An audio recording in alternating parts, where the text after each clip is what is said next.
then we have the famous verse that we use, iron sharpening iron. So what kind of sticks out to you in this section? Well, that one's a good one, and it connects well, I think, with the friendship narrative of the previous section, where we want friendships not just to rely upon each other in the midst of a calamity, as important as that is, but how are those friendships really challenging and motivating and sharpening you? Welcome back to Footnotes. I'm your host, Adam Castellino, and with me, as always, is our pastor, Dr. Tony Caffey. Great to see you again, Tony. Hey, Adam. Good to see you, man. Yeah, and so we're moving very quickly through Proverbs. We're almost at the end. It's Proverbs 27. Your message this week was, wisdom is as wisdom does. And this is kind of a contrast, like you said, from chapter 26, which is all about the fool, the fool, the fool. Mm-hmm. Now we get to these, you had quite a few points, 5 points espousing different aspects of wisdom. Yes, I like the contrast, and it's not something we haven't seen already in Proverbs. There's been a lot of talk of wisdom versus folly. There's also been a lot of talk of the father-son motif, as I've called it. But this is the first time it shows up in Collection 5. Collection 5 started in Proverbs 25, and so now we get a callback, is that the right term, to what was taking place earlier in the book, where it was very much a dad talking to his son and giving him wisdom for how to live his life. Mm-hmm. Yeah, and so your first point is just the first 2 verses, but it says wisdom, or the wisdom of not boasting. Yes. How's that going for you, Adam? It's very wise. I mean, in just 2 verses, Solomon's laying down, something that's so common, especially in this day and age. It seems like if you want to succeed, you just got to promote yourself. Right. I get inundated with ads on social media about like how to expand your reach, and it's all about you trying to inflate yourself. Mm-hmm. And what Solomon says cuts against the modern sentiment of self-promotion. It's like, let someone else praise you, And like you said in the past, it's a lot like what Jesus said, don't take the finest seat at the table. Go sit somewhere else and let someone else honor you. Yeah, and part of that as well is the boasting about tomorrow and plan. It doesn't mean that we shouldn't have a day planner, we shouldn't use Google Calendar, we shouldn't, make plans for the future. I think we should, and that, I don't know about you, but for me, that helps keep anxiety down when I have a calendar that I keep and can keep track of well. But yes, we don't know what today or tomorrow's going to bring. Each day has enough trouble of its own, so you need to stay, focused and locked in. I said this on Sunday and made a reference to Tuesday, which is today we're recording, which is voting day. So there's a lot of anxiety about today and what's going to transpire.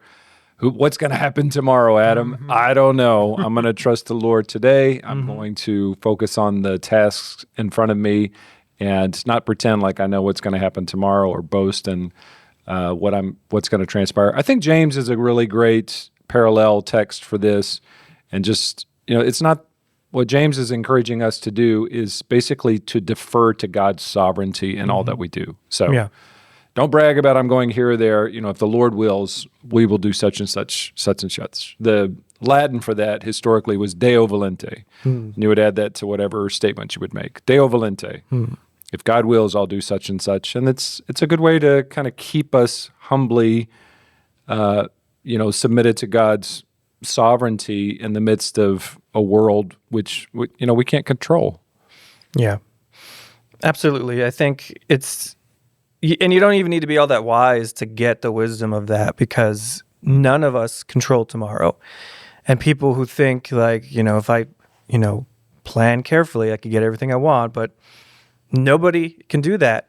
And so it's so obvious, it's so plain in the face, but we don't take that step to acknowledge. I'm not going to brag about tomorrow. I make plans, but it's all in the Lord's hands. So it's a refreshing reminder, because God knows much more than we do, and He's much better at working things out according to His purposes than we are. So it's like, why not just trust Him instead of like taking on this anxiety of like, oh, everything's on me. Tomorrow, it's if I make of it what I make of it, and it's like, oh, I don't have to do that. Let me ask you a question. If you're interviewing for a job, What's one of the standard questions that they're going to ask you? Yeah. What do you see yourself in 5 years? That, and also, what are your strengths? Don't you have to speak to that in a way that doesn't jive perfectly with what Proverbs is saying? In other words, how do you speak honestly about yourself in a situation like that without boasting? Yeah, boasting. That's tough because that's the one time you're trying to convince this person, I'm what you need. So, and they ask that question on purpose to see like what you have to say. And can you sell yourself? Are you confident? Are you stepping into this role? I mean, they ask you about your weaknesses as well. It's true. And everybody says, well, I work too hard. Yeah. That's my weakness, which is like a way of boasting, getting around that, so. I think there's definitely a way, if you're being honest, you want them to know what you're good at. And there's probably a way where you could say, well, if it's, a tech job, well, I'm really good at this coding language. And that's obvious. You're not saying I'm the best person I invented this language. No, you're saying, well, I have this many years experience and I could, I'm an asset to your company. I think there is a line that you could walk. Don't exaggerate, right? Yeah, exactly. And a good interviewer can sense, hopefully, someone who, they have the resume, the work experience, and they could always ask them, I've experienced this in interviews where, like I said, I'm good with this. And then they're like, okay, well, how would you fix this problem? Now you got to back your boasting with some expertise. Yeah. And so there's always those, if you're bragging and you don't know what you're doing, then you're in trouble because they're like, how do you fix this? And you go, I don't know. So you said you did know. Yeah, exactly. That's a tricky one. I think trying to come out of an interview in a situation like that where you're honoring the Lord doesn't mean you can't identify strengths if you have legitimate strengths. But avoid exaggerating, avoid, I think, unnecessarily drawing attention to yourself.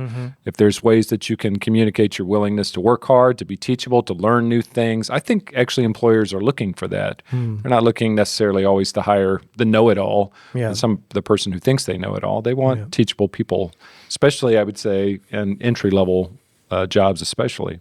So we move very quickly to verses 3 and 4, where we learn about the wisdom of not retaliating. Yes. And that's, it's good to learn because our human nature is whenever we're wronged or we think we're wrong, we just want to lash out. I need to defend myself, my rights or my whatever.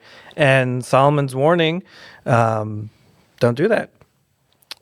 So you talked about a word called jealousy, and it's zealous in some instances, and it can be good, but in this case, it's very, it's almost sobering. Like, who could stand against a zealous or jealous man? Words like that sometimes are contextually determined. So we have examples of that in the New Testament. We have examples of that in the Old Testament. We have examples of that in English, where pride, if I'm proud of my son, that's good. Yeah. If I'm manifesting pride, in a haughty or conceited way, that's not good. So this is one of those words you have to determine it contextually.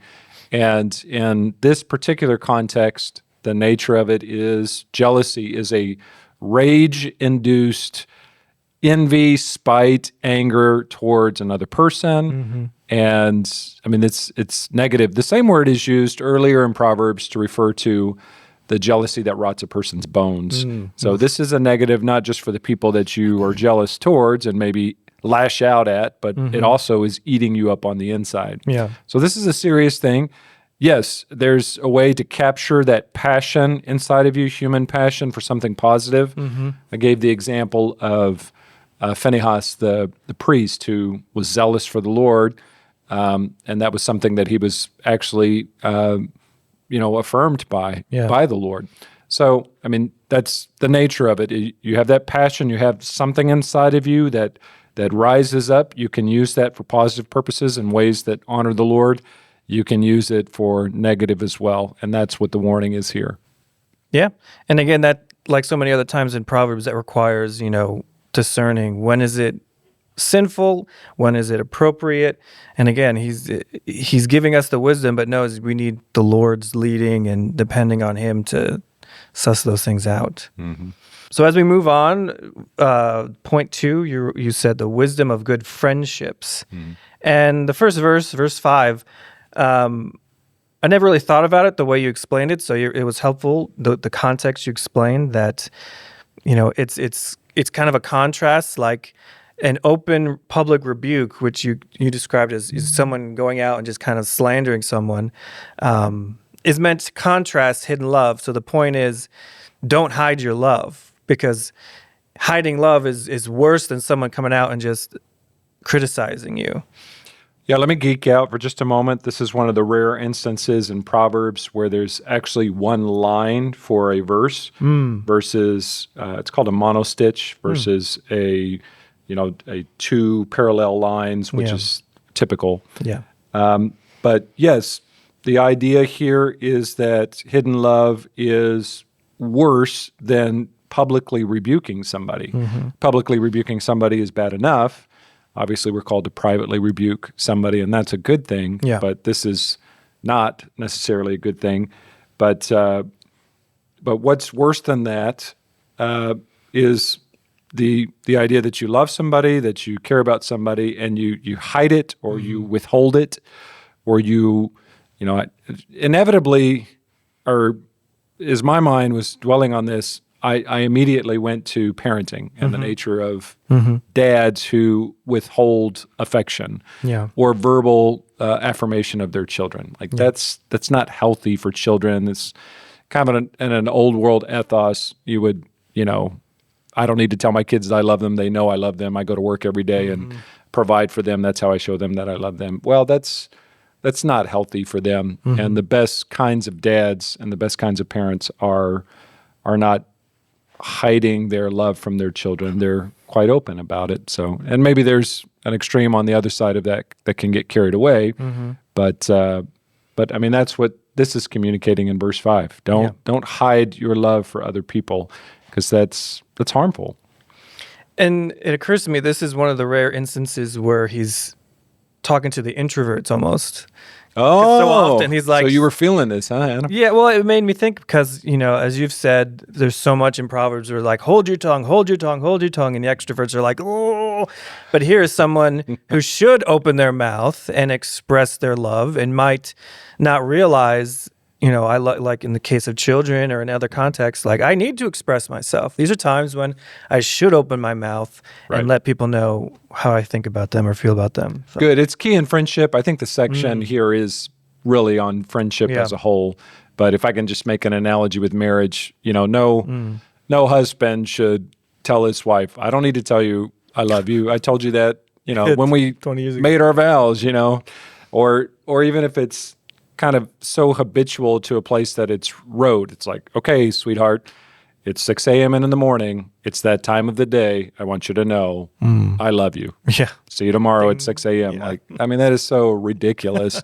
There needs to be a open demonstration of love verbally, and I would say beyond verbally, physically as well. The toughest men that I know, tough men, are godly, affectionate men who love their wives, display their affection towards their wives and their children as well. There's no correlation between, manliness and being aloof physically, verbally. That in many ways, that's false masculinity. Yeah. True masculinity is always demonstrated in genuine affection displayed to those that you love the most. Absolutely.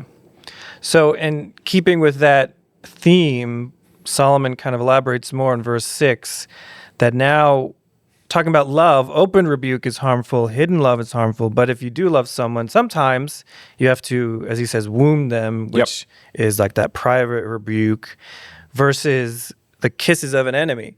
So now we're seeing it kind of flipped, where someone who loves you will come along at times and either confront you or correct you, but someone who's just all flattery and all, oh, you're so great, but it's fake, that's actually very deceptive. Right. The cure for hidden love is not profuse kisses of somebody who is just out to manipulate you. So, yeah, you got to walk a line of wisdom all the way through this section and not just derive behavior. This behavior equals this mentality or mindset of the person you're interacting with. You got to have more discernment than that. Profuse kisses from somebody who loves you, that's a good thing. Yeah. But just because somebody is doing that, that doesn't mean that they're, I'm thinking of an old world idea of kissing as well, right? So we're not as profuse with our kisses in modern day America. Yeah. But use whatever analogy, flattering speech or elusive praise. Sometimes people are using that kind of technique to manipulate you or sell you something or deceive you. So you got to be shrewd about that. There is something as well to not being so verbally and emotionally effusive with your use of language that it basically nullifies real relationship. Yeah. And it's just kind of lip service or something worse. So that's maybe on the other end of things, how this can be skewed to a place where Solomon is not advocating for. Absolutely. And what you said about nullifying like real relationships, the rest of this section kind of gives us this theme of what you call cultivating close-knit friendships, especially verse 10 where it says like, don't forsake your father's friend. And you talked about how someone who was your father's friend, who stayed true to him in the good times and bad, that's someone you could rely on, someone you could depend on. And you talked. This is important for people like you and me. I mean, you grew up in New York. Yeah. You've got family that live in different places around the country. I know your wife is from Chicago, but now, she's got family that lives close by. Yeah. But, my brother lives in Fort Worth. My brother-in-law lives in Croatia. And I think at least in our day, we can call or Zoom with people who are family members. Think about in the ancient world, like if your brother lived 20 miles away, how often would you be able to interact with that person? Yeah. If he lived, 50 miles away, even more so. So that it creates this sense of emotional need for relationship, but also just practically, if you're in the midst of a calamity, who are you going to rely on? Yep. When Sonia and I just got married, we lived in a city nowhere near her parents, nowhere near my parents. It was Arthur, Illinois, Central Illinois. And we had a few older couples that lived, in walking distance of our house. And we depended on them maybe too much sometimes for, my water line is frozen up. I'm from Texas. And it's Illinois. It's like minus 10 degrees. What am I doing here?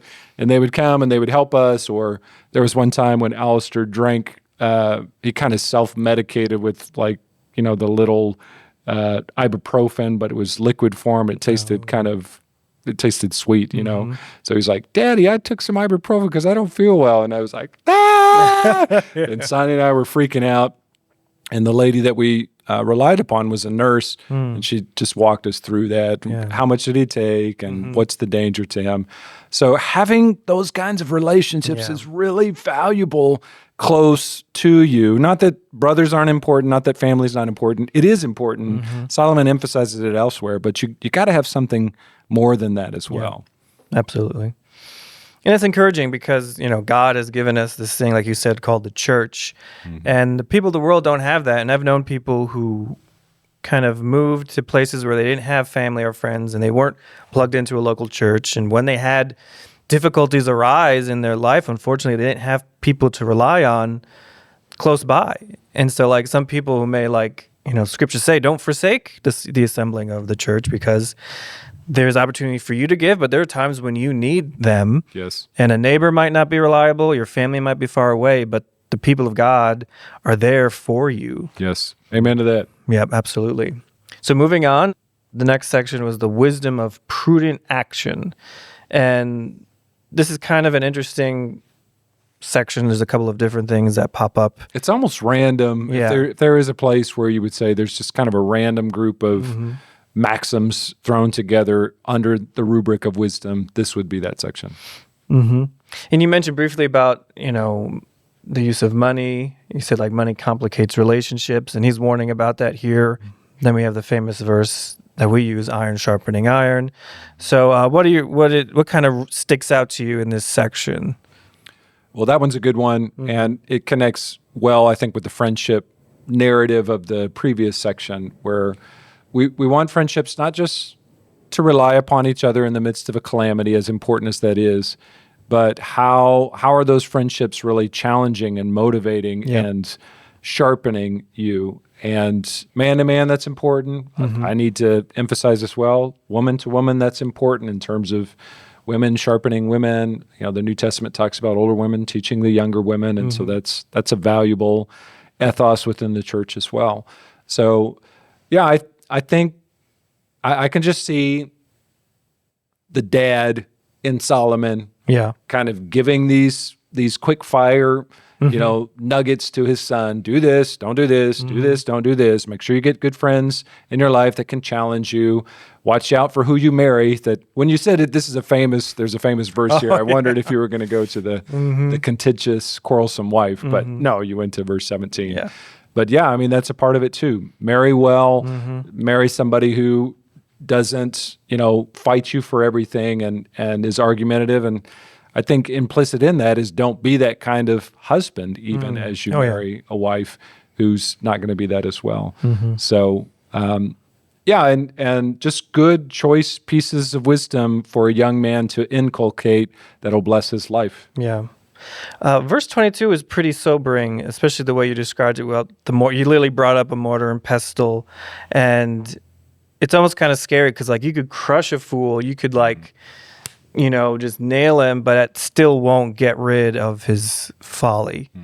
And you described how, in the ancient times, with the way they separated the wheat from the chaff, and by the time you crush it, there's no way you could separate it. And so it's kind of a wake-up call if Proverbs hasn't been already to the fool to, no amount of, human effort is going to fix this.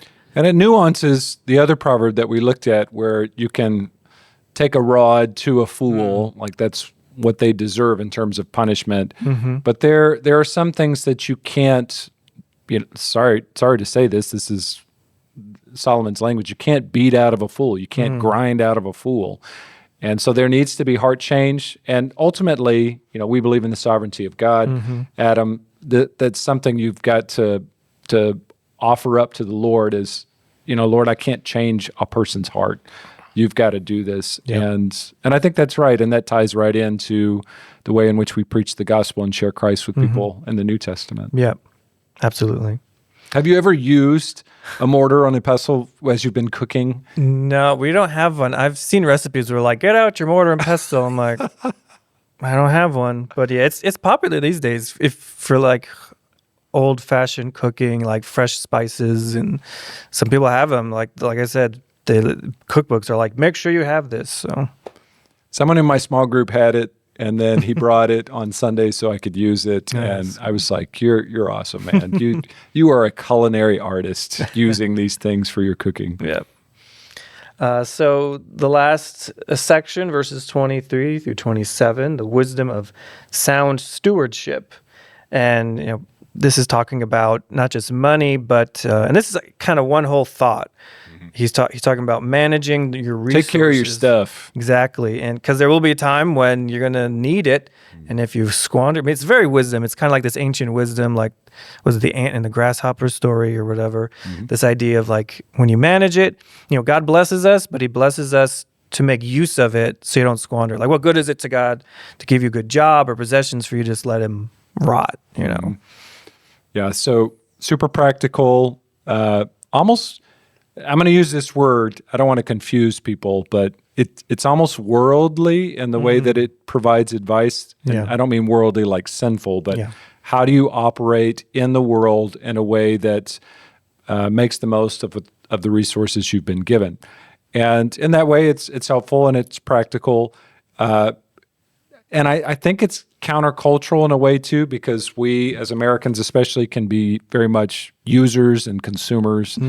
And, my iPhone is 2 years old and it's got a little dent in it. So let's get rid of it and let's get the newest thing that's out there. And, okay, well, maybe there's a case for that in terms of staying up to date on technology, but there's also something to be said for managing your assets, not spending more than you need to, taking care of what God has given you, If you own, in our modern day world, if you own a house, don't let it go into disrepair. Take care of your cars so they can last as long as possible. Get your oil changed, reasonably, and those kinds. Take care of your tires. I don't know. I'm trying to look for modern day parallels because I don't have goat's milk at my house that I drink, or goats that I milk myself, but something like that is in play here. Yeah, it's even true for your body. We're not gonna live forever, but there's a certain amount of time we're going to be on this earth, so take care of yourself and do those things. And yeah, let's talk about that, because as a man, you want to maximize your earning potential as long as possible to take care of your family. Yeah. So if you're out dirt biking with your friends without health insurance and you get injured, like that's not great if you've got 3 kids at home that depend upon you. Yeah. So that's just another way to kind of think about stewardship. Yeah. Good. That's helpful. Yeah. Or, dietary things that can compromise our energy level and our health. I'm getting older, thinking about those things. And I mean, that's real in our world right now. Yeah, absolutely. So final thoughts on chapter 27? Live wisely. Wisdom. I'll say this. Wisdom is as wisdom does. Obviously, I'm playing off the stupid is as stupid does Forrest Gump reference that we made last week. But wisdom is not cerebral, abstract theologizing. Yeah. Wisdom is doing stuff, practical. That's from a more of a Hebrew vantage point mindset than a Greek mindset, where they did, I think, philosophize in ways that was, I think sophistry is the word, right? It's kind of just thinking abstract things without any practical benefit. That's not how the Hebrews thought. And that's not how this is framed, chapter 27. Yes, it's about wisdom. Yes, it's about being wise, but it's being wise in super practical ways as we live out our life, fearing the Lord, honoring Him. So in that way, I guess it's nice that it's practical, but it's also uncomfortable because it hits you for real. Like you got to change your life and your way of doing things. So you can't just kind of live in abstract, nebulous world. You've got to actually do some things to embrace this. It's true.